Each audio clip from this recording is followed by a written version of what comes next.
हाँ, राष्ट्रपति के बारे में चर्चा कर रहे थे। राष्ट्रपति पद के प्रावधान के बारे में देखा, उसके बाद राष्ट्रपति की क्या योग्यताएं हैं यानी क्वालिफिकेशन के बारे में हमने देखा।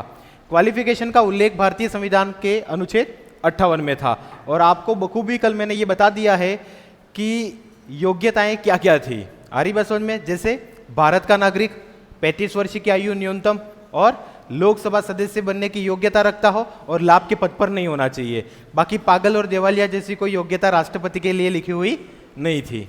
ठीक है, उसके बाद राष्ट्रपति के निर्वाचन के बारे में हमने कुछ चर्चा की।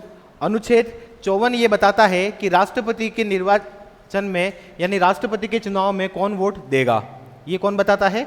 अनुच्छेद 55। और इसको लेकर आप लोगों को करीबन मैंने सारा बता दिया था कि राष्ट्रपति के चुनाव में कौन कौन भाग लेते हैं? एमएलए और एमपी भाग लेते हैं। और एमएलए एमपी कैसे होने चाहिए? निर्वाचित होने चाहिए, मनोनीत सदस्य भाग नहीं लेते हैं। ठीक है, ये मोटी मोटी बात हमने आप लोगों को कल बताई थी। फिर यहाँ पे मैंने आप लोगों को ये भी बताया था, देखना यहाँ पे लास्ट क्लास में हमने विभाजन किया था और वहीं पे छोड़ा है, वहीं से आगे कंटिन्यू करते हैं। देखना यहाँ पे एमपी यानी सांसद। ठीक है, संसद जो है हमारी, ठीक है, संसद में जो बैठते हैं उसे सांसद कहते हैं। आ रही बात समझ में? हाँ, जो संसद है उस संसद के दो भाग हैं, लोकसभा, राज्यसभा। आप लोगों को कल बताया था लोकसभा में कितने निर्वाचित लोग हैं? 543। और राज्यसभा से वर्तमान में कितने हैं? 233। कुल मिला के संसद के कितने हो गए? 776। मतलब संसद के 776 निर्वाचित सदस्य भाग लेते हैं। आप लोगों को यह भी बताया था कि राज्यसभा में राष्ट्रपति 12 सदस्यों को मनोनीत करता है। कितने सदस्यों को मनोनीत करता है?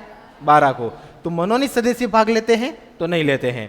उसके अलावा आप लोगों को यह भी बताया था कि भारत के 28 राज्य प्लस 2 केंद्र शासित प्रदेश, दिल्ली और पांडुचेरी, ठीक है, इनके सदस्य भी भाग लेते हैं।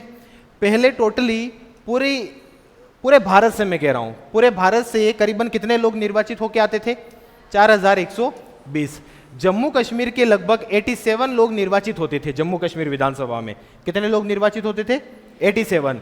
तो ये 87 अब राष्ट्रपति चुनाव में वोट नहीं देते हैं। क्यों नहीं देते? तो आप लोगों को बता दिया कि जो केंद्र शासित प्रदेश होते हैं वो राष्ट्रपति के चुनाव में पार्टिसिपेशन नहीं करते हैं। तो 2019 में जब जम्मू कश्मीर पुनर्गठन अधिनियम आया, उसके बाद जम्मू कश्मीर को हमने राज्य से क्या बना दिया? केंद्र शासित प्रदेश। और जम्मू कश्मीर जैसे ही केंद्र शासित प्रदेश बना वैसे ही वो राज्य से राष्ट्रपति के निर्वाचक मंडल से बाहर हो गया। तो 87 अगर इसमें माइनस कर दे तो करीबन ये हो जाएगा हमारा 4033। कितना हो जाएगा? 4033। तो पूरे भारत से और 2 केंद्र शासित प्रदेश दिल्ली और पांडुचेरी से कितने एमएलए आते हैं राष्ट्रपति चुनाव में? 4033।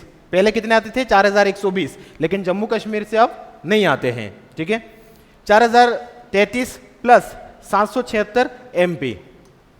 ठीक है, तो करीबन ये हो गया 4809। 4809 लोग राष्ट्रपति के चुनाव में वोट देने के लिए आते हैं भारत में। कितने लोग आते हैं? 4809 लोग। पहले ये आंकड़ा कितना था? जम्मू कश्मीर था तब 4896 के करीब था, पर अब कितना हो चुका है? 87 निकल चुके, तो अब कितना आ गया है? 4809 लोग राष्ट्रपति के चुनाव में वोट देते हैं। ये वोट नहीं है, वोटर्स हैं। आ रही बात समझ में? वोट भारत में 10 लाख से भी ज्यादा हैं। ये वोटर्स हैं जो राष्ट्रपति चुनाव में वोट देने के लिए जाते हैं। जबकि अमेरिका के राष्ट्रपति के चुनाव में केवल 538 वोट होते हैं। कितने वोट होते हैं? 538 वोट होते हैं वहां पे। वोट मतलब मत, हिंदी में वोट का मतलब तो मत हो गया और वोटर्स का मतलब हो गया मत देने वाले। ठीक है, तो मत देने वाले भारत में कितने हैं? 4809 राष्ट्रपति चुनाव में आते हैं। इसको 2 भागों में हमने बांट दिया। एमपीस कितने हैं?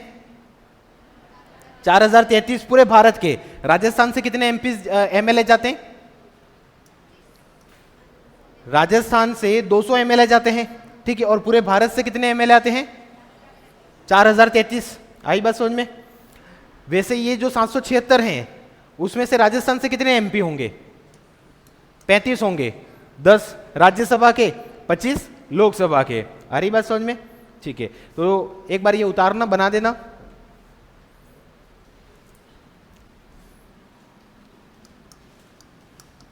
निर्वाचक मंडल 2 भागों में बांट देना।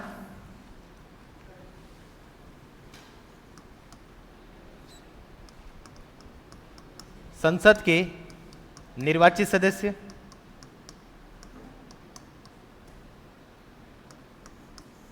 संसद के निर्वाचित सदस्य, संसद, लोकसभा, राज्यसभा। ठीक है, जब लोकसभा राज्यसभा पढ़ेंगे, संसद की बात करेंगे, उस समय बताएंगे कि कितनी सीटें होती हैं, क्यों खाली है, क्या सब बातें करेंगे। बस आप इतना समझ लेना कि लोकसभा से वर्तमान में निर्वाचित लोग कितने हैं, तो 543 हैं, और राज्यसभा से कितने हैं, 233 है वर्तमान में। ठीक है, और दोनों को अगर हम मिला दें तो संसद के कितने सदस्य राष्ट्रपति चुनाव में वोट देते हैं, 776। ये 776 क्या है, एमपी हैं, मेंबर ऑफ पार्लियामेंट, यानी सांसद हैं। ठीक है, और राज्य की अगर बात करें तो 28 राज्य प्लस दिल्ली प्लस पांडुचेरी। ठीक है, दिल्ली और पांडुचेरी से करीबन कितने एमपी आते हैं, 4033। ये क्या है, एमएलए, सॉरी एमपीज बोला है ना, एमएलए आते हैं। ठीक है, अगर हम टोटली सबको काउंट कर दें, एमएलए प्लस एमपी, ठीक है, तो कितना हो जाएगा, 4033 प्लस 776 बराबर 4809। ठीक है, ये राष्ट्रपति के चुनाव में वोटर्स हैं टोटल 4809।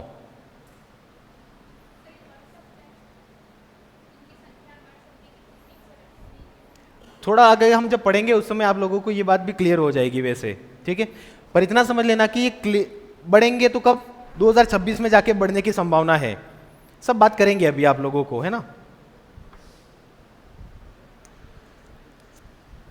अब पहले बताया था आपको 4896 थे, अब जम्मू कश्मीर हट गया तो संख्या कम हो गई, स्वाभाविक सी बात है। जम्मू कश्मीर अगर वापस ऐसा कोई दर्जा मिल जाए और जम्मू कश्मीर वापस निर्वाचन मंडल में शामिल हो जाए तो वापस संख्या बढ़ सकती है। ठीक है, बाकी एमएलए एमपीज की संख्या फिक्स ही है करीबन। ठीक है, 1971 से लगा के फिक्स ही चल रही है। कड़े आगे लिख दिया, 28 राज्य, दिल्ली, पांडुचेरी, 4033 एमएलए।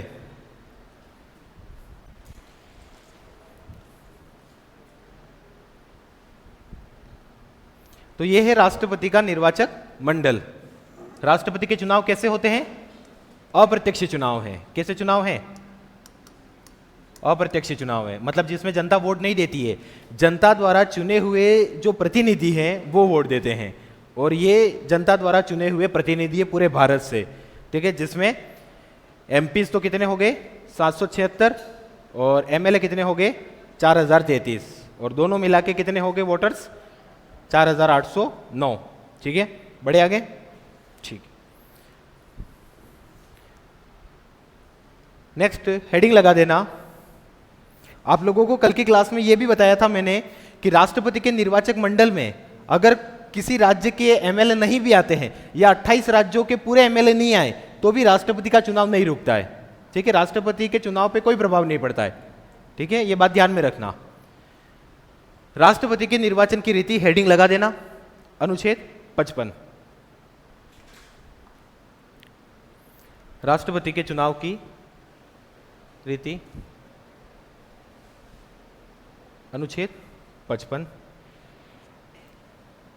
क्या राष्ट्रपति चुनाव की क्या विधि है पता आप लोगों को, राष्ट्रपति का चुनाव किस विधि से होता है, सुना होगा आपने, एकल संक्रमणीय आनुपातिक गुप्त मतदान प्रणाली, सुना है ये, हाँ, एकल संक्रमणीय, वैसे अंग्रेजी में इसको ट्रांसफरेबल कहते हैं, एकल संक्रमणीय आनुपातिक गुप्त मतदान प्रणाली ये है।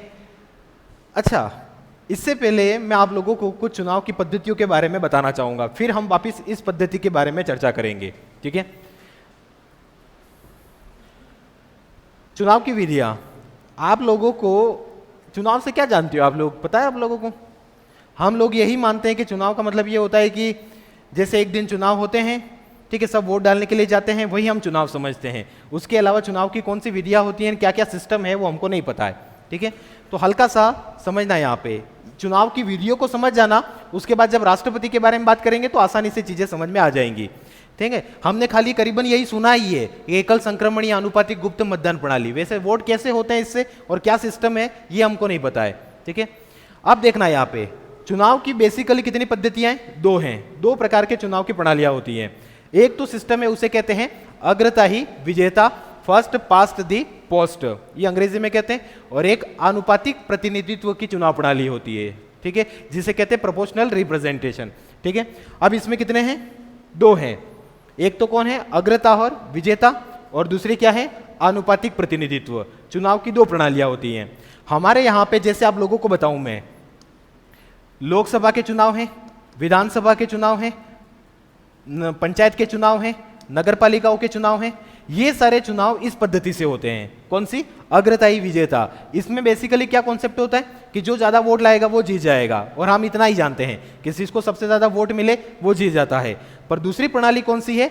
आनुपातिक प्रतिनिधित्व की प्रणाली। और इसके भी दो भाग हैं। एक तो लिस्ट पद्धति होती है इसमें, और एक होती है एकल संक्रमणीय या हस्तांतरणीय मतदान प्रणाली, जो राष्ट्रपति के निर्वाचन में ये अपनाई गई है। जहां पे एक सीट होती है ना, वहां पे ये प्रणाली अपनाई जाती है। और जहां पे बहुत सारी सीटें होती हैं, एक साथ 200-300 लोगों को चुनाव करना है, तो वहां पे लिस्ट पद्धति जारी होती है। हम बात करेंगे अभी क्या है समझना यहाँ पे। सबसे पहले हम एक बार बात करते हैं किसकी? अग्रताही विजेता यानी फर्स्ट पास्ट दी पोस्ट के बारे में समझना यहाँ पे। अब आप लोगों को ये पता है, देखो अब इस प्रणाली में क्या होता है। पहली बात तो ये ध्यान में रखना कि सबसे ज्यादा वोट जिसको मिलेंगे वो क्या कहलाएगा? जीत जाएगा। पहली बात तो ये पता आप लोगों को। दूसरी बात, इसमें और क्या होता है, इसमें पार्टी को वोट नहीं देकर किसको दिया जाता है? प्रतिनिधि को देखा जाता है। मतलब जो उम्मीदवार खड़ा हुआ है उसको देखा जाता है, ठीक है। और इसका बेसिक कॉन्सेप्ट तो क्या है कि जो सबसे ज्यादा वोट लाएगा वो जीत जाता है, ठीक है। एक उदाहरण बता रहा हूं, समझना यहां पे। जैसे ये राष्ट्रपति, सॉरी मैं कह दूं कि इस प्रणाली के अंदर ये तुम्हारे सामने ईवीएम है, ये मान लेते हैं, ठीक है। ए बी सी डी और एक नोटा अपन कर लेते हैं, ठीक है। मान लें कि यहां पे करीबन कितने लोग हैं? 500 लोग हैं। कितने लोग हैं? 500। उदाहरण समझना यहां पे। इसके पास कितनी सीटें हैं? 150 इसको मिल गई, ठीक है। इसके पास कितनी है? तो 110 ये लाया। सब लाते हैं भाई चुनाव में, ऐसा तो है नहीं कि एक ही को वोट मिलता है, सब थोड़े थोड़े वोट लाते हैं। इसको कितने मिले? 110, ठीक है। इसको मिल गए 90, ठीक है। और इसके पास 50 वोट इसको दे देते हैं। कितने हो गए? 500 होने चाहिए ना, वो भी ध्यान में रखना। तो ये 300 हो गए, 200, 300, 400 और 100 वोट इसको मिल गए, ठीक है, यानी 500। नोटा के ऊपर भी डाल देंगे। तो ये हमारा वर्गीकरण हो गया कि कोई विधानसभा क्षेत्र था, मान लेना एक उदाहरण के तौर पे, और उस विधानसभा क्षेत्र में 18 साल वाले लोग वही वोटर होते हैं। भाई 18 साल जिनकी उम्र हो चुकी है वही तो वोट देते हैं। तो 18 साल वाले लोग कितने थे? 500 लोग थे। और कैंडिडेट कितने थे? 4 कैंडिडेट था और एक नोटा का विकल्प था, ठीक है। यहां पे जीता कौन है ये बताओ आप? ए जीता।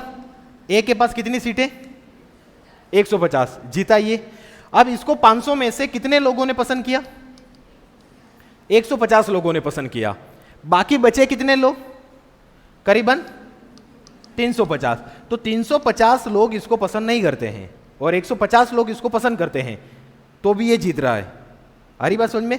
यही चुनाव की प्रणाली कौन सी है? अग्रताही विजेता। जो सबसे ज्यादा वोट लाया वही जीतेगा। और ये प्रणाली हमने कहां कहां में अपनाई है? लोकसभा में अपनाई है, ठीक है। राज्यसभा में ऐसी अपनाई है, सॉरी राज्यसभा में नहीं, लोकसभा, विधानसभा, ठीक है। उसके बाद पंचायत और नगर पालिकाओं में भी अपनाई गई है।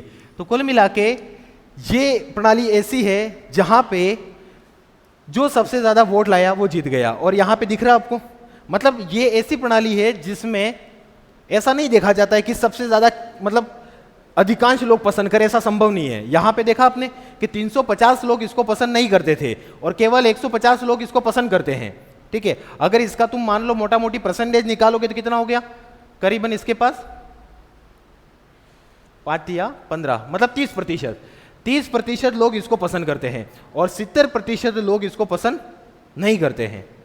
आ रही बात समझ में भाई? 500 का अगर परसेंटेज निकाले अपन 150 के हिसाब से तो 30% लोग इसको क्या करते थे, पसंद, और 70% लोग इसको पसंद नहीं कर रहे हैं, तो भी ये जीत रहा है। अब यहां पे समझना, इसको और मैं बता रहा हूं, ध्यान से सुनना। जैसे कोई एक जिला है, उदाहरण तौर पे अपना ही ले लेते, बांसवाड़ा। ठीक है, कौन सा जिला है, बांसवाड़ा। बांसवाड़ा के अलग अलग क्षेत्रों की मैं बात करता हूं आप लोगों को। एक क्षेत्र हम ले लेते, कौन सा निर्वाचन क्षेत्र, गढ़ी। ठीक है, एक हम ले लेते हैं घाटोल। ठीक है, और एक हम ले लेते हैं बागीदोरा। उदाहरण पे तौर पे समझना यहां पे कितनी बड़ी बात है ये। अपन ये मान लेते हैं, एक कल्पना कर लेते हैं कि बांसवाड़ा में टोटली सीटें कितनी हैं एमएलए की, तो 3 सीटें हैं, ऐसा मान लेते हैं। वैसे 3 नहीं है, 5 है, ज्यादा है। ठीक है, कितनी सीटें मान लेते हैं, 3 हैं। ठीक है, गढ़ी में भी कितने लोग हैं, 200 लोग हैं मान लेता। घाटोल में भी 200 हैं और बागीदोरा में भी 200 हैं। ये बताने के लिए, केवल उदाहरण आपको समझाने के लिए, बाकी 200 लोग तो होंगे ही नहीं। ठीक है, ज्यादा ही होंगे। अब यहां पे ये राष्ट्रपति नहीं, ये चुनाव का बैलेट पेपर है आपके सामने। ठीक है, ABC। ठीक है, और एक नोटा भी ले लेते हैं। इसको मिल गए मान लो 80 वोट। ठीक है, बचे कितने अब, 120। ठीक है, तो अपन मान लेते कि 50 इसको मिल गए, 50 इसको मिल गए और 20 इसके पास है। ठीक है, अब यहां पे कौन जीता, ए जीता। फिर वहां पे यही सिस्टम ऐसा मान लेते, अपन बना देते वापस, कैंडिडेट समझ लेना यहां पे ABC और नोटा। ठीक है, यहां पर भी इसको 80 सीटें मिल गई मान लेते हैं। यहां इसको 60 मिली है, इसको 40 मिली है और इसको 20 मिली है। नोटा एक उदाहरण समझना यहां पे, मतलब देखो सबको वोट मिलते हैं, ये आपको पता है कि नहीं पता, ईवीएम में जितने भी कैंडिडेट होते हैं सबको वोट मिलते हैं, A, B, C और D। ठीक है, यहां पर भी 20 मान लेते हैं, इसको 70 कर देते हैं, इसको 30 कर देते हैं और इसको 80 कर देते हैं। ठीक है, अब यहां पे तीनों सीटों में जीता कौन है, ए जीता है। ठीक है, अब सीटें कितनी थी टोटल बांसवाड़ा में, 3 सीटें। ठीक है, और तीनों सीटें किसके पास हैं, ए के पास। मतलब सीटों का कितना प्रतिशत है इसके पास, 100%। 3 में से 3 पूरी सीटें इसको मिल गई। अगर हम वोटों का परसेंटेज निकाले तो टोटली जनसंख्या कितनी है इन तीनों की मिला के अपन बात करें तो कितना हो गया, 600 हो गया। अब ए को कितने मिले, 240। 600 में से 240 इसको मिले, तो मतलब इसको कितने लोगों ने पसंद किया, 40% लोगों ने। ठीक है, और बचे कितने उस तरफ, तो 60% लोग ए को पसंद नहीं करते थे।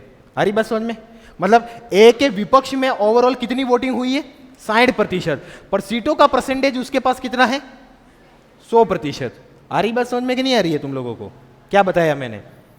अग्रता ही विजेता प्रणाली का मतलब ये होता है कि जो सबसे ज्यादा वोट लाएगा वो जीतेगा। ठीक है, इस प्रणाली में होता क्या है कि जैसे जो जीतने वाला है उसको सर्वाधिक वोट परसेंटेज नहीं भी मिल सकता है, ये भी ध्यान में रखना। एक उदाहरण देके आपको समझाया कि एक हमने कल्पना की कि बांसवाड़ा में एमएलए की सीटें कितनी थी, 3 थी, 3 विधानसभा क्षेत्रों में बांट दिया। ठीक है, सबसे ज्यादा 80-80 सीटें, मतलब 80-80 वोट इसको मिल गए।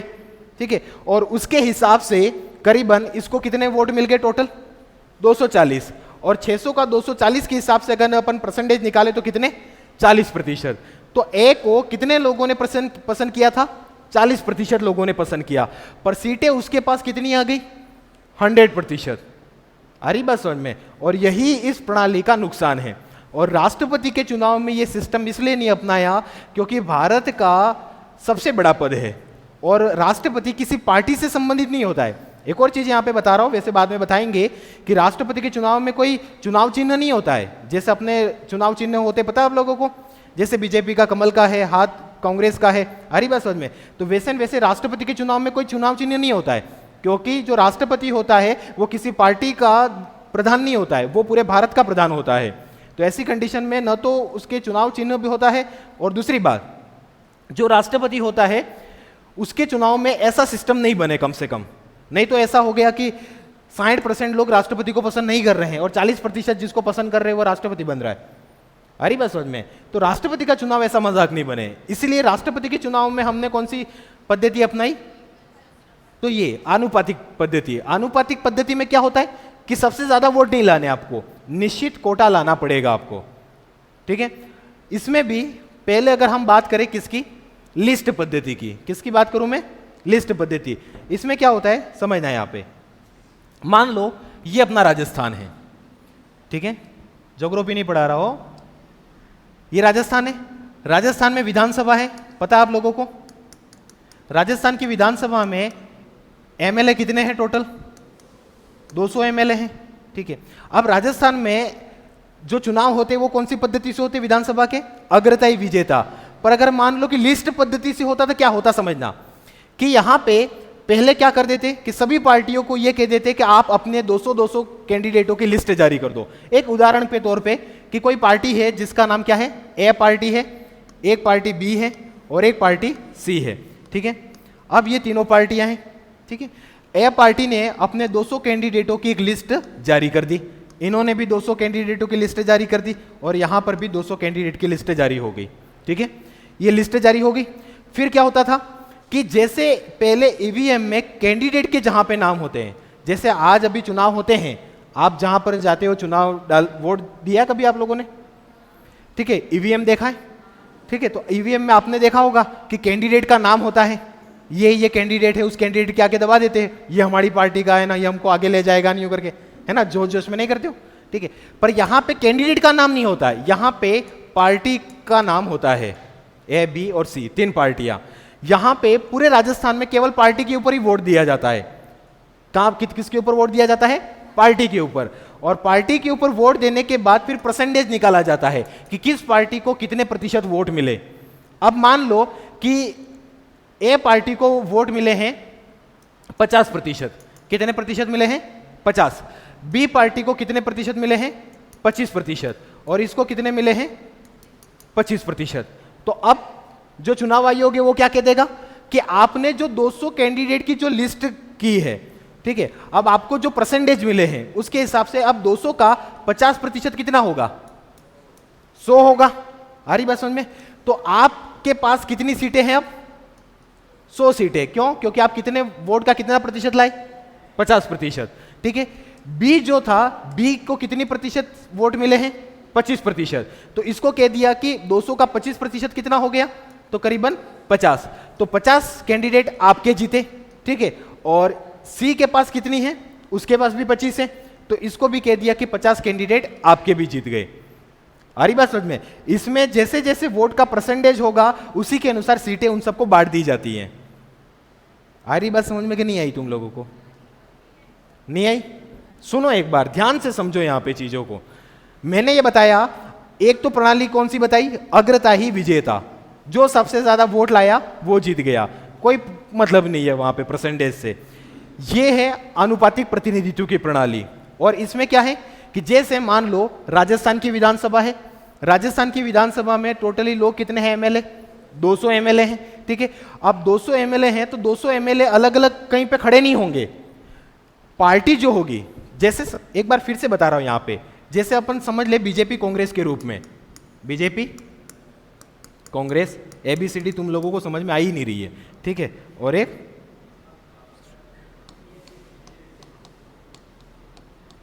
एक आम आदमी ले लेते हैं, चलो ठीक है, समझना यहां पे। अब क्या है, देखो किसी पार्टी से कोई लेना देना नहीं है, यहां पे एक एग्जांपल है, आप यहां पे समझे, राजनीति करने नहीं जाए, ठीक है। समझना आप, जैसे मैं कह दूं ये हमारा राजस्थान, वापिस मैं बता रहा हूं, ठीक है। राजस्थान में कितने एमएलए हैं, 200 एमएलए हैं, ठीक है। अभी बीजेपी के पास करीबन कितनी सीटें हैं, 115 सीटें हैं, ठीक है। और कौन सी प्रणाली से जीती बीजेपी, जो सबसे ज्यादा वोट लाया उसके अनुसार। पर अगर मान लो कि लिस्ट पद्धति या आनुपातिक प्रतिनिधित्व से चुनाव होता तो क्या होगा, ठीक है। चुनाव आयोग क्या कहेगा कि बीजेपी वाले जो हैं वो अपने 200 लोगों की लिस्ट जारी कर दो। कितने लोगों की, 200 लोगों की कांग्रेस वालों को कह दिया आप अपने 200 लोगों की लिस्ट जारी कर दो, और आम आदमी वालों को क्या कह दिया कि आप भी अपने 200 कैंडिडेटों की लिस्ट जारी कर दो। लिस्ट जारी हो गई, इन लोगों से कोई लेना देना नहीं है लोगों को अभी, ठीक है। अब ईवीएम आएगा आपके सामने, क्या आएगा, ईवीएम हो गया। अब ईवीएम में कैंडिडेट का नाम नहीं होगा, ईवीएम में लिखा हुआ मिलेगा बीजेपी, कांग्रेस, आम आदमी पार्टी। आई बात समझ में? सब जगह 200 जो क्षेत्र है निर्वाचन, सब जगह पे पार्टी का नाम होगा, और आपको वोट किसको देना है, पार्टी को, ठीक है। अब पूरे राजस्थान में चुनाव हो गए, ठीक है। चुनाव होने के बाद परसेंटेज निकाला, तो बीजेपी को मान लेते हैं, देखो कोई पार्टी से कोई लेना देना नहीं, फिर कह रहा हूं, बीजेपी को मान लेते हैं कितने प्रतिशत वोट मिले, वोट कितने मिले बीजेपी को, 50%, ठीक है। कांग्रेस है, कांग्रेस को कितने मिल गए, 30% मान लेते हैं, ठीक है। आसान बनाने के लिए 25% कर लो, नहीं तो फिर कैलकुलेशन निकालने में दिक्कत आ जाएगी तुम लोगों को, ठीक है। और आम आदमी पार्टी को भी कितने मिल गए, 25 मिल गए, ठीक है। अब चुनाव आयोग क्या कहेगा कि आपने अपने 200 कैंडिडेटों की लिस्ट जारी की थी, कितने कैंडिडेट की, 200 कैंडिडेट की, ठीक है। अब आपको वोटों का प्रतिशत कितना मिला है, 50%। तो हमारे पास टोटली सीटें कितनी हैं, 200, 200 का 50% कितना हो गया, 100, मतलब आपके पास कितनी सीटें हो गई। तो आपने ये जो 200 नाम बताए हैं उसमें से आप 100 लोगों को सेलेक्ट कर सकते हो, जो भी लेना चाहो, आपकी मर्जी, ठीक है। अब इन 200 में से 100 कौन कौन आएंगे विधानसभा में, वो पार्टी तय करेगी, ठीक है। अब कांग्रेस वाले ने भी 200 की लिस्ट जारी की थी, कांग्रेस को कितना प्रतिशत मिला, 25%। अब 200 का 25% कितना होता है, तो 50 होता है। तो कांग्रेस वाले को कह दिया कि आप कितने उम्मीदवार जिता सकते हो, 50, मतलब आप अपने 50 उम्मीदवार को विधानसभा में भेज सकते हो।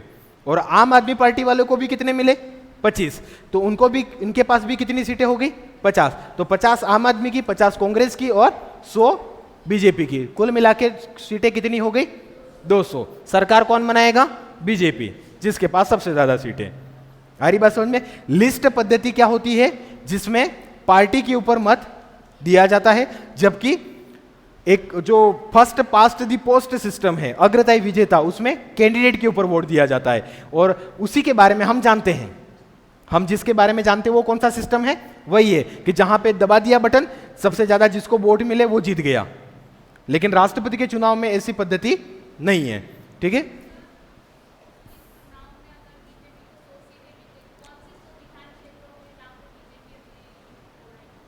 कौन सी, ठीक है, ये चुनाव आयोग तय करेगा। ये कौन तय करेगा, चुनाव आयोग, वो इलेक्शन कमीशन तय करेगा कि कहां पे किसको सीट मिलेगी, ठीक है। नहीं, भारत में नहीं होता है ये पद्धति, इजराइल में चलती है। कहां पे होती है, इजराइल में होता है ऐसे चुनाव, भारत में नहीं है कहीं पर, क्योंकि भारत के लोगों को सीधा सीधा चुनाव समझ में नहीं आ रहा है, तो इतना टेढ़ा कैसे आएगा, ठीक है। सीधे सीधे चुनाव में तो हम ईवीएम में कहां बटन दबा के आ जाते हैं, तो इतना टेढ़ा मेढ़ा काम मुश्किल है। और राष्ट्रपति का चुनाव तो इससे भी जटिल है, ये तो थोड़ी आसान प्रक्रिया है, ठीक है। तो थोड़ा बहुत समझने के लिए हेडिंग लगाना, ये लिख दिया था, ठीक है। हेडिंग लगाओ, चुनाव की विधियां। हाँ, कोई दिक्कत नहीं, चुनाव की विधियां वही तो बता रहा हूं इसी में, चुनाव की विधियां समझना, चुनाव की विधियां, हेडिंग लगा दी। अब इस चुनाव की विधियों को इस ग्राफ में बना लेना, इस लेवल पे ग्राफ पे। हम ये समझते हैं कि बस एक दिन वोट होते हैं, वही वोट हैं, और तो कोई चुनाव की पद्धति होती ही नहीं है। राष्ट्रपति के चुनाव की पद्धति और भी थोड़ी कठिन है, लिस्ट पद्धति से थोड़ी लेंदी होगी, है ना, इसलिए आपको राष्ट्रपति चुनाव में वोट डालने के लिए नहीं बुलाते हैं।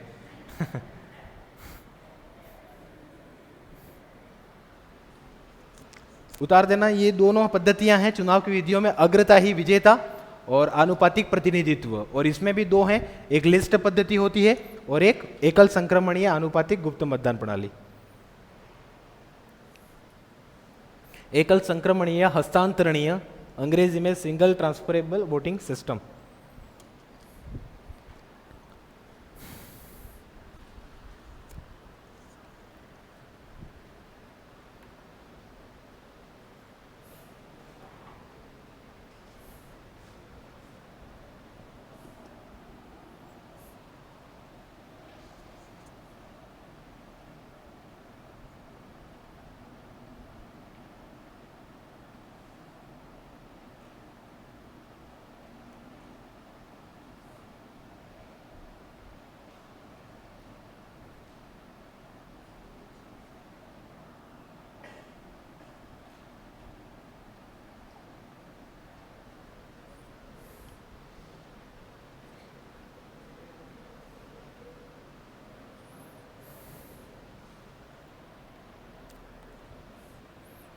और नहीं समझ में आ रहा हो तो YouTube के ऊपर शाम को वापस आती है क्लास, है ना, देख सकते हो आराम से 10 बार 12 बार जितनी बार देखना चाहो।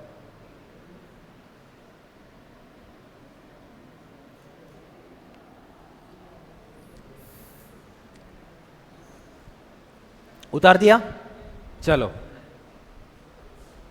लिखना इस पद्धति के बारे में थोड़ी बहुत बातें हाँ चलो एक हेडिंग लगा देना, अग्रता ही विजेता। फर्स्ट लगा देना अग्रता ही विजेता, फर्स्ट पास्ट दी पोस्ट, अग्रता ही विजेता। अग्रता ही विजेता में मैं कुछ बातें लिखवा रहा हूं वो लिख देना, उसके बाद एग्जाम्पल वहां से अपन लिख लेंगे समझने के लिए। लिखना इसमें संपूर्ण राज्य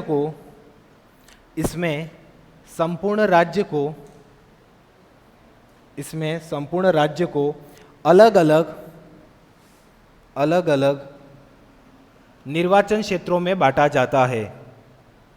अलग अलग निर्वाचन क्षेत्रों में बांटा जाता है।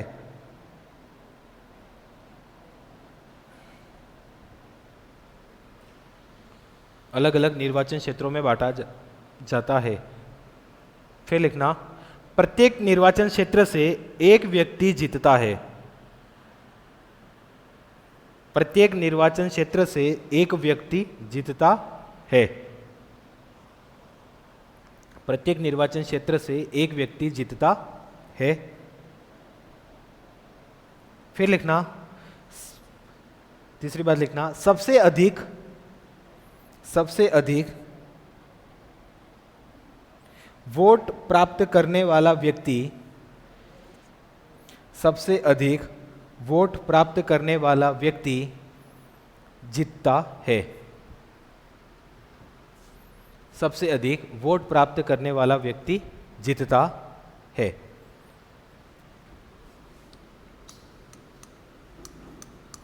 ठीक है, एक उदाहरण के तौर पे खाली लिख देना निर्वाचन क्षेत्र। ठीक है, निर्वाचन क्षेत्र का नाम क्या रखना चाहोगे? निर्वाचन क्षेत्र का नाम अपन परतापुरी रखें ना। ठीक है, निर्वाचन क्षेत्र का नाम क्या हो गया? परतापुर।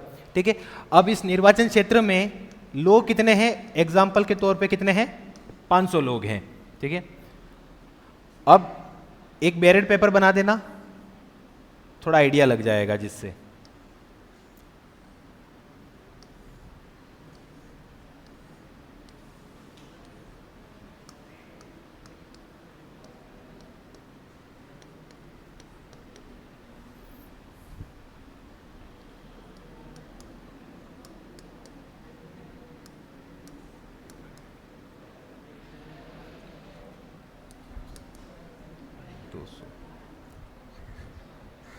ठीक है, इस लेवल पे लिखना। उसके बाद जीता कौन यहां पे? 150 का। ठीक है, अब यहां पे सामने लिख देना विजेता। विजेता कितनी है? 150 वोट। ठीक है, और ए विजेता है ना 150 वोट, और प्रतिशत कितना उसके पास वोटों का? तो 30%। कितना प्रतिशत है? 30। ठीक है, और ये टोटली कितने लोग हैं? कितने वोट हो गए? 350 वोट। ठीक है, और ये कितना है? 70%। ठीक है, तो समझना यहां पे कि ये पद्धति कितनी बड़ी दोषपूर्ण है। सोच सकते हो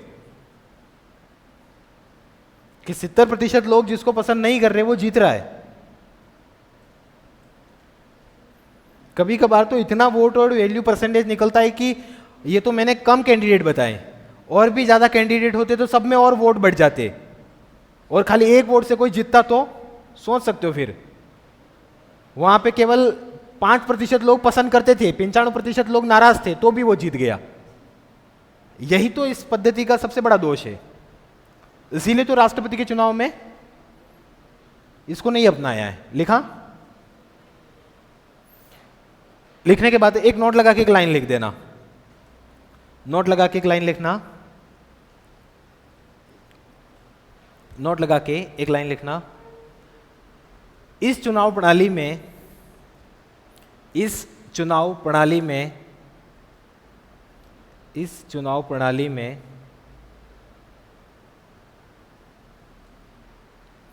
वोटों का प्रतिशत, वोटों का प्रतिशत तथा सीटों का प्रतिशत, इस चुनाव प्रणाली में वोटों का प्रतिशत तथा सीटों का प्रतिशत काफी अलग होता है, काफी अलग होता है। वोटों का प्रतिशत और सीटों का प्रतिशत काफी अलग होता है, इसमें कहने का मतलब, ठीक है।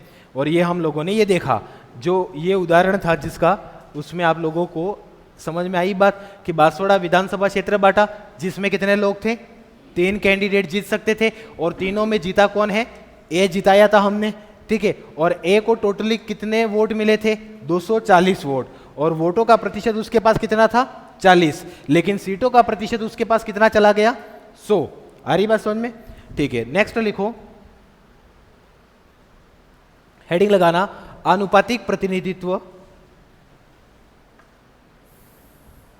आनुपातिक प्रतिनिधित्व प्रणाली। आनुपातिक प्रतिनिधित्व प्रणाली, ये जस्ट उसके विपरीत है। जो जो बातें वहां पे लिखी उसकी उल्टी होंगी यहां पे, ठीक है। वो उल्टी नहीं है, है ना? हाँ। लिखा? चलो एक लाइन लिखो इसमें। फर्स्ट, इस प्रणाली में, इस प्रणाली में, इस प्रणाली में वोटों का, इस प्रणाली में वोटों का निश्चित प्रतिशत लाना होता है। इस प्रणाली में वोटों का निश्चित प्रतिशत लाना होता है, लाना होता है। नेक्स्ट लाइन में लिखो, इसमें, इसमें प्रत्याशी की जगह, प्रत्याशी की जगह पार्टी को वोट दिया जाता है। इसमें प्रत्याशी की जगह पार्टी को वोट दिया जाता है। इसमें प्रत्याशी की जगह पार्टी को वोट दिया जाता है। लिखा? इसमें प्रत्याशी की जगह पार्टी को वोट दिया जाता है, ठीक है। समझ में आई कि नहीं आई लिस्ट पद्धति? ठीक है। उसमें क्या था कि सबसे ज्यादा जो वोट लाएगा वो जीतेगा, उस वाले में ऐसा था। पर यहां पे सबसे ज्यादा वोट लाने वाले से कोई लेना देना नहीं है। यहां पे आप अपने उम्मीदवारों की लिस्ट जारी कर दो, ठीक है। आपको जितने वोटों का प्रतिशत मिला है उसी के अनुसार आपको सीटें आवंटित कर दी जाएंगी बाद में। ये होता है आनुपातिक प्रतिनिधित्व प्रणाली। पर हमारे यहाँ पे राष्ट्रपति के चुनाव में सीटें कितनी है? भारत का राष्ट्रपति कितना है? एक ही तो व्यक्ति बन सकता है, ऐसा तो नहीं कि 200 व्यक्ति को बनाना है, ठीक है। तो यहाँ पे फिर हमने लिस्ट पद्धति को नहीं अपनाया। राष्ट्रपति के चुनाव में कौन सी पद्धति को अपनाया? एकल संक्रमणीय आनुपातिक गुप्त मतदान प्रणाली के बारे में, ठीक है। अब यहां पे देखना, अब राष्ट्रपति के चुनाव की प्रक्रिया के बारे में हम अगर बात करें तो राष्ट्रपति के चुनाव की प्रक्रिया में क्या क्या बातें आप लोगों को ध्यान में रखनी है। पहली बात तो यह है कि एक रूपता का सिद्धांत यहां पे बताया है। अनुच्छेद 55 जो है भारतीय संविधान में, अनुच्छेद 55 का जो सब क्लॉज 1 है उसमें एक रूपता का सिद्धांत दिया हुआ है। अब आप लोगों को यह नहीं पता होगा कि एक रूपता का सिद्धांत क्या है। दूसरा, सब क्लॉज 2 में कौन सा सिद्धांत दिया गया है? समतुल्यता का सिद्धांत, ठीक है। ये फेडरल प्रिंसिपल है। उसके अलावा राष्ट्रपति के चुनाव में वोटों की वैल्यू निकाली जाती है और लास्ट में फिर एकल संक्रमणीय मतदान प्रणाली से वोटिंग होती है। अब ये सारे क्या सिस्टम है ये हमको नहीं पता है, ठीक है। तो फिर से हेडिंग लगा देना, हेडिंग लगा देना, राष्ट्रपति, भारतीय राष्ट्रपति के चुनाव की प्रक्रिया और ये सारी बातें एक बार लिख देना, फिर एक एक के बारे में हम चर्चा करेंगे। भाई चुनाव की जो प्रणाली थी वो तो समझ में आएगी आप लोगों को। दो प्रकार की हैं, एक में सबसे ज्यादा वोट लाने वाला और एक में वोटों का परसेंटेज निकाला जाता है।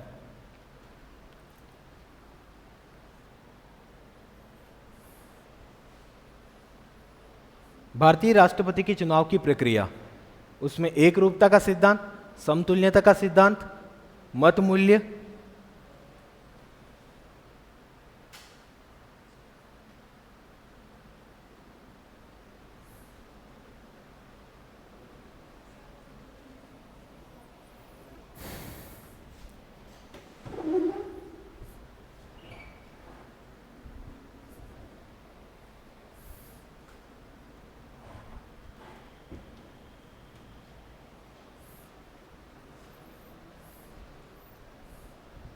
और मत मूल्य भी दो लोगों का, एमएलए का भी अलग निकलेगा, एमपीज का भी अलग निकलेगा। बात करेंगे अभी। ये सब कहां पे लिखा हुआ है? अनुच्छेद 55 के अंदर।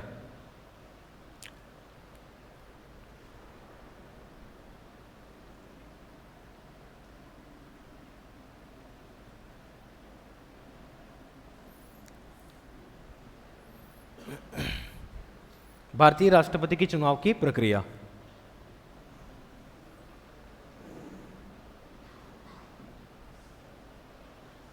है ना, जटिल है कि नहीं ये चुनाव राष्ट्रपति के? लग रहा है सीधा सीधा तो है नहीं कि ईवीएम रहेगा ने बटन दबा दिया, जो ज्यादा वोट लाया वो जीत गया। राष्ट्रपति है भाई, भारत का गणतंत्र का प्रतीक है, संवैधानिक प्रमुख है, सबसे बड़ा पद है, कोई छोटी मोटी बात तो है नहीं। ठीक है, बढ़े आगे। ठीक है, अब यहां देखना, सबसे पहले बात करते हैं किसकी? दो सिद्धांतों के बारे में। ये सिद्धांत क्या कहते हैं आखिरकार? पहला सिद्धांत है एक रूपता का सिद्धांत, जिसे अंग्रेजी में यूनिफॉर्मिटी कहा गया है, और एक है समतुल्य का सिद्धांत, जिसके लिए अंग्रेजी में एक शब्द का प्रयोग किया है, पेरिट्री। क्या क्या होता है अर्थ समझना। एक रूपता का सिद्धांत ये कहता है कि एक जैसा सिस्टम होगा। कैसा सिस्टम होगा? एक जैसा, एक समान। ठीक है, कहां पे एक समान होगा? तो एक रूपता का सिद्धांत यह कहता है कि भारत के जितने भी राज्य हैं वो सारे राज्य जो हैं उनका बराबर प्रतिनिधित्व होना चाहिए राष्ट्रपति के चुनाव में। क्या कहता है पहला प्रिंसिपल? कि भारत के जितने भी राज्य हैं उन सब का राष्ट्रपति के चुनाव में समान प्रतिनिधित्व होगा।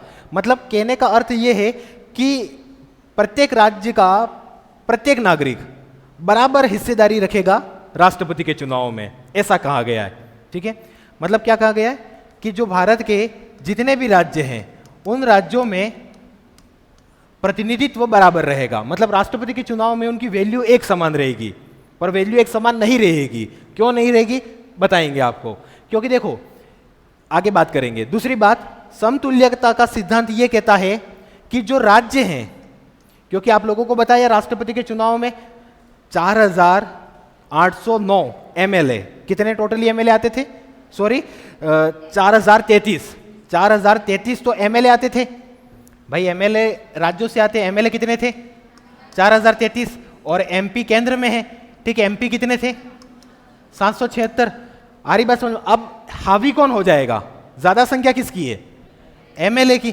तो जो राज्य हैं वो केंद्र के ऊपर हावी नहीं हो जाए, इसीलिए ये दूसरा सिद्धांत अपनाया था।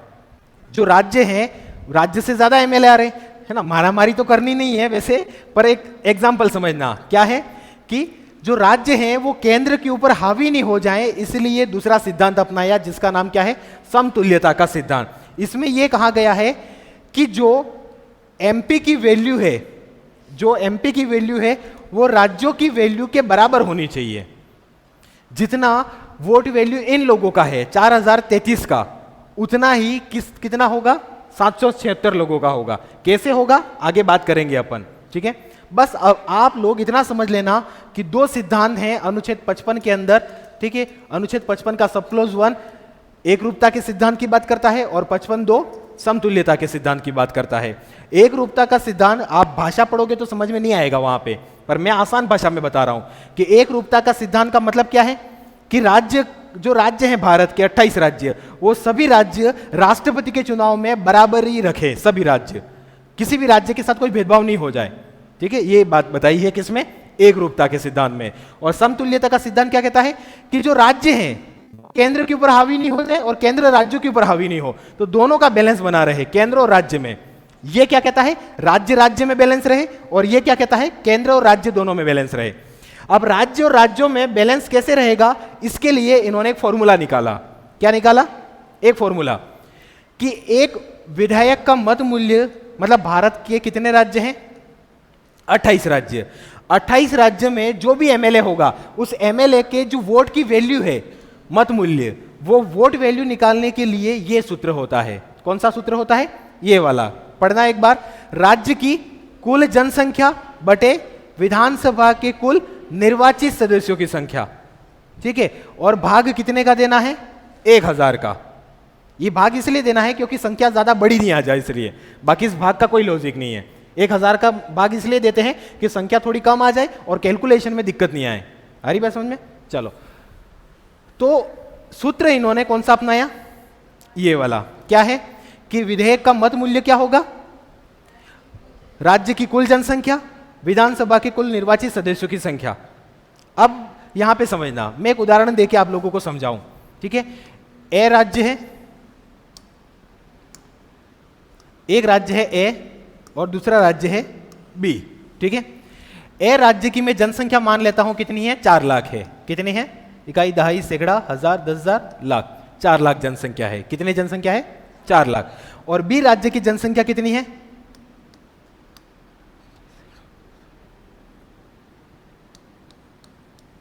ठीक है, कितनी है, 10 लाख। बी राज्य की जनसंख्या कितनी है, 10 लाख। ए राज्य की कितनी है, 4 लाख। मान लेते हैं हम, उदाहरण के तौर पे समझने की कोशिश करना यहां पे, कि ये जो है यहां पे जनसंख्या 4 लाख हो गई। भाई गणित तो पढ़ी है हमने सबने, ठीक है। तो अब इस फॉर्मूले के अनुसार मैं अगर लगाऊं, ठीक है, यहां इसके अनुसार बताना, तो राज्य की कुल जनसंख्या कहां आएगी, ऊपर आएगी। कितनी है, इकाई, दहाई, सैकड़ा, हजार, 10,000, लाख, 4 लाख ऊपर आ गया। भाग कितने का देना है, 1000 का भाग देना है। और नीचे बट्टा में क्या आएगा, निर्वाचित सदस्यों की संख्या। तो एक एग्जाम्पल के तौर पे जो ए राज्य है उसकी जो विधानसभा है, उस विधानसभा में टोटली एमएलए कितने हैं, तो मान लेते अपन कितने हैं, 4 हैं। कितने हैं, 4 की जगह हम ज्यादा कर दे, 40 कर देते हैं, और क्या, आ रही बात समझ में, कितने कर देते हैं, 40। और यहां पे अपन इसके मान लेते हैं कितने एमएलए हैं, 10 एमएलए हैं। थोड़ा अंतर पता लगेगा आपको, ठीक है, क्योंकि सभी राज्य में एमएलए और जनसंख्या एक समान है तो नहीं। ज्योग्राफी पढ़ी आप लोगों ने, राजस्थान की, उत्तर प्रदेश की जनसंख्या सबकी एक जैसी है, सबकी अलग अलग है कि नहीं है, ठीक है। तो मान लेते हैं 40 है, बट्टे में क्या आ जाएगा, 40। 3 जीरो से ये 3 जीरो काट दो, 1 जीरो से ये कट गया, ठीक है, और 4 का भाग इसमें दे दो तो कितना आ गया, 10। तो एक एमएलए की वोट की वैल्यू कितनी आ गई, 10 आ गई। दूसरा राज्य आपके सामने कौन सा है, 10 लाख वाला। यहां पे कैंडिडेट कितने हैं, 10, ठीक है, और भाग कितने का देना है, 1000 का। 3 जीरो से यहां पर 3 जीरो काट दिए, 1 से ये काट दिया, तो एक एमएलए का मत मूल्य कितना निकला, 100। अब आपको एक चीज समझ में आई, ए की जनसंख्या कम थी, ठीक है, तो वहां पे वोट की वैल्यू उसकी कम आई 10। यहां पे जनसंख्या अधिक थी तो यहां पे वोट की वैल्यू भी ज्यादा आई कि नहीं आई, ठीक है। अब इन्होंने सिद्धांत क्या अपनाया था कि सभी राज्यों के राष्ट्रपति चुनाव में एक जैसी बनी रहे स्थिति, ठीक है, और इन्होंने इसलिए ये सूत्र भी बना दिया। पर इन लोगों ने ये चीज नहीं देखी कि हमने क्या अपनाया है, जनसंख्या को अपनाया। जनसंख्या हर हमेशा एक जैसी रहती है, नहीं रहती है। तो कहने का मतलब क्या है कि जिस राज्य की जनसंख्या ज्यादा होगी उस राज्य की वोट की वैल्यू या उस राज्य का दबदबा राष्ट्रपति चुनाव में ज्यादा होगा। आ रही बात समझ में। जैसे एक उदाहरण के तौर पे अगर मैं बात करूं किसकी, यूपी की, उत्तर प्रदेश की अगर बात करूं, तो यूपी के एक एमएलए की वोट की वैल्यू कितनी है, 208 है। कितनी है, 208। और मैं अगर बात करूं सिक्किम की, तो सिक्किम के एक एमएलए की वोट की वैल्यू कितनी है, खाली 8 है। कितनी है। और राजस्थान के एक एमएलए की वोट की वैल्यू कितनी है, 129 है, ठीक है। फिर आप तो कहोगे कि सर इस हिसाब से तो फिर वोट की वैल्यू हर साल बदलती रहती है। अब यहां पे पहली बात यह है कि जनसंख्या का मतलब क्या है, जनसंख्या कब की जनसंख्या काउंट होती है। तो समझना, हमारा जो मूल संविधान था, कौन सा संविधान, मूल संविधान, मूल संविधान में क्या लिखा हुआ था कि जो जनसंख्या के लेटेस्ट आंकड़े होंगे उसी के अनुसार वोट की वैल्यू निकाली जाएगी, ये बता दिया। और शुरुआत में 1951 की जनगणना रही, ठीक है, 1961 में हुए और 1971 तक हुए, ठीक है। और शुरुआत में भारत ने जनसंख्या नियंत्रण के कार्यक्रम स्टार्ट कर दिए थे। और जनसंख्या नियंत्रण के कार्यक्रम जैसे ही भारत में स्टार्ट हुए तो आप लोगों को इतना पता है कि भारत में ज्यादातर साक्षरता कहाँ पे, दक्षिण भारत के राज्यों में, केरल सबसे आगे है, ठीक है। तो जो दक्षिण भारत के राज्य थे उन्होंने जनसंख्या नियंत्रण कार्यक्रम स्टार्ट कर दिया, ठीक है। पहली बार 1951 के हिसाब से वोट की वैल्यू निकली, उसके बाद फिर 1961 की जनगणना के अनुसार वोट की वैल्यू निकली, फिर 1971 की जनगणना के अनुसार। फिर दक्षिण भारत के राज्यों को यह लगा कि हमारी जो वोट की वैल्यू है वो धीरे धीरे कम हो रही है जो उत्तर भारत के राज्य हैं उनकी तुलना में, जैसे उत्तर प्रदेश हो सकता है, बिहार, झारखंड हो सकते हैं। तो उत्तर प्रदेश, बिहार, झारखंड, इनकी जनसंख्या बढ़ रही है दिन ब दिन और इनकी वोट की वैल्यू भी बढ़ रही है, और हम जनसंख्या नियंत्रण कार्यक्रम चला रहे हैं, हमारी जनसंख्या कम हो रही है और हमारी वोट की वैल्यू भी कम हो रही है। तो दक्षिण भारत के राज्य 1971 में इंदिरा गांधी के पास गए। इंदिरा गांधी को क्या बोला कि या तो देखो आपने जनसंख्या नियंत्रण कार्यक्रम स्टार्ट किया, हमने उसके ऊपर काम किया, ठीक है, तो हमको तो उससे नुकसान हो रहा है, हमारी वोट की वैल्यू तो कम होती जा रही है, अरे बात समझ में। और उत्तर भारत के जो राज्य हैं, उत्तर प्रदेश, बिहार, झारखंड, पश्चिम बंगाल जो है, वो सारे इसके ऊपर कोई काम कर ही नहीं रहा है और उनकी वोट की वैल्यू बढ़ती जा रही है। तो ऐसा ही चलता रहा तो हम तो पिछड़ जाएंगे और भी। अरे भाई, या तो इसका कोई उपाय करो या कंपटीशन ही करना, तो दक्षिण भारत वाले भी तैयार हैं। अरे बात समझ में। तो ऐसी कंडीशन में फिर इंदिरा गांधी ने इसका एक परमानेंट सॉल्यूशन निकाल लिया। भारतीय संविधान में एक संशोधन हुआ जिसका नाम है 42वां संविधान संशोधन। और 42वें संविधान संशोधन के द्वारा यह लिखवा दिया कि 2001 की जनगणना या 2001 के बाद की जो भी जनगणना होगी उसके आंकड़े जब तक नहीं आते हैं तब तक जनगणना वोट की वैल्यू में काउंट कौन सी होगी, मतलब ये जो कुल जनसंख्या लिखी हुई है वो कौन सी जनसंख्या होगी, 1971 की जनगणना होगी। ये कौन से संविधान संशोधन द्वारा कर दिया हमने, 42वें संविधान संशोधन द्वारा। पर अब 2001 आया, 2001 में अटल बिहारी वाजपेयी जी भारत के प्रधानमंत्री थे। अटल बिहारी वाजपेयी जी के सामने फिर से समस्या आ गई, तो उन्होंने क्या किया कि इस झमेले में पड़ना ही नहीं है, तो उन्होंने जस्ट इसका डबल, एक और 4 का डबल 8 और 2 का डबल 4, 84वां संविधान संशोधन कर दिया 2001 के अंदर। और उन्होंने क्या लिखवा दिया कि जब तक 2026 के बाद जो भी जनगणना होगी, 2026 के बाद, उसके बाद के जो भी आंकड़े आएंगे उसके अनुसार तय होगी।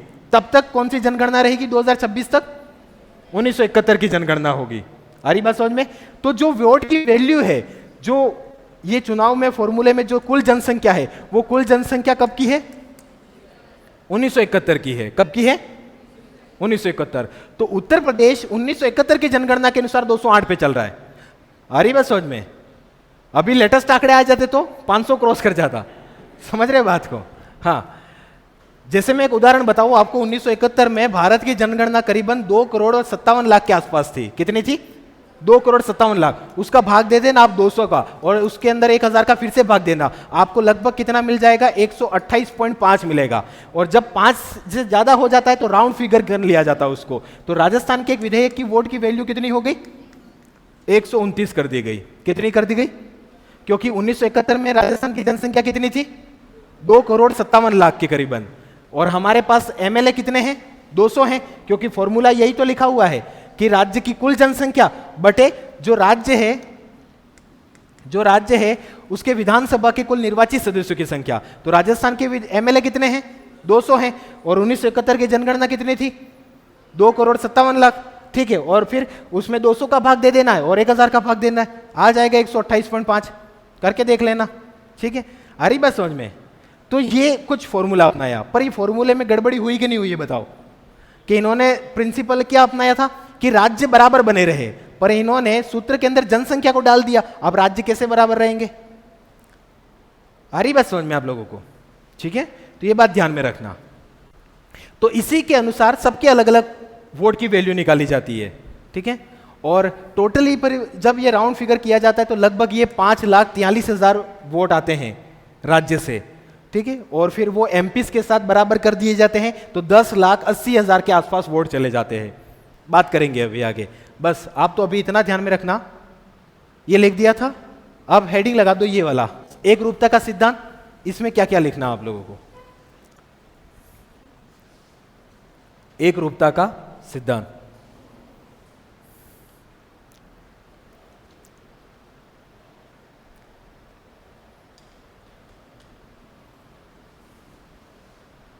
एक रूपता का सिद्धांत लिखना पहले, उसके बाद दूसरा लिखना है ना। एक रूपता का सिद्धांत लिखा, उसमें लिखो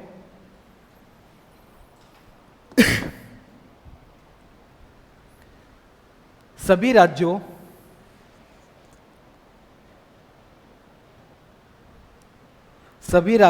से प्रतिनिधित्व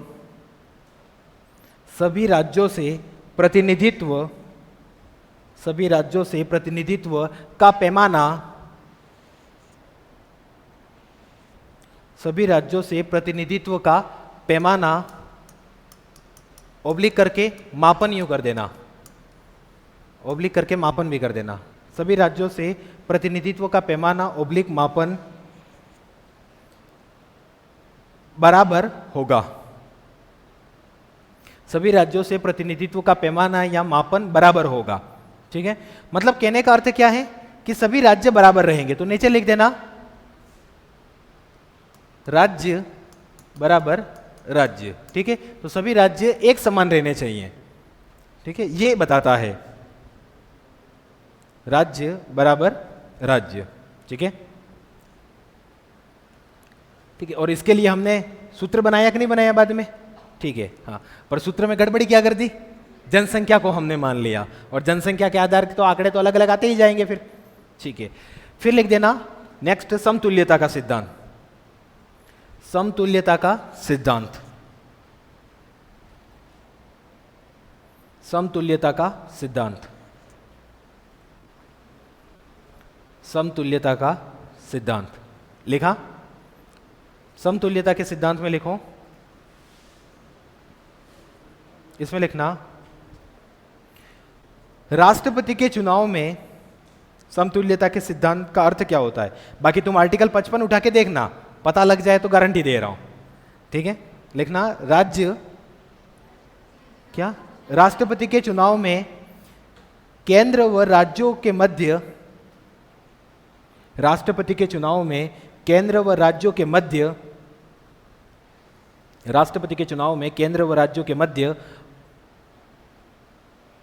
बराबरी होनी चाहिए, बराबरी होनी चाहिए। और इसके लिए दो सूत्र हैं, बराबरी होनी चाहिए। ठीक है, हाँ,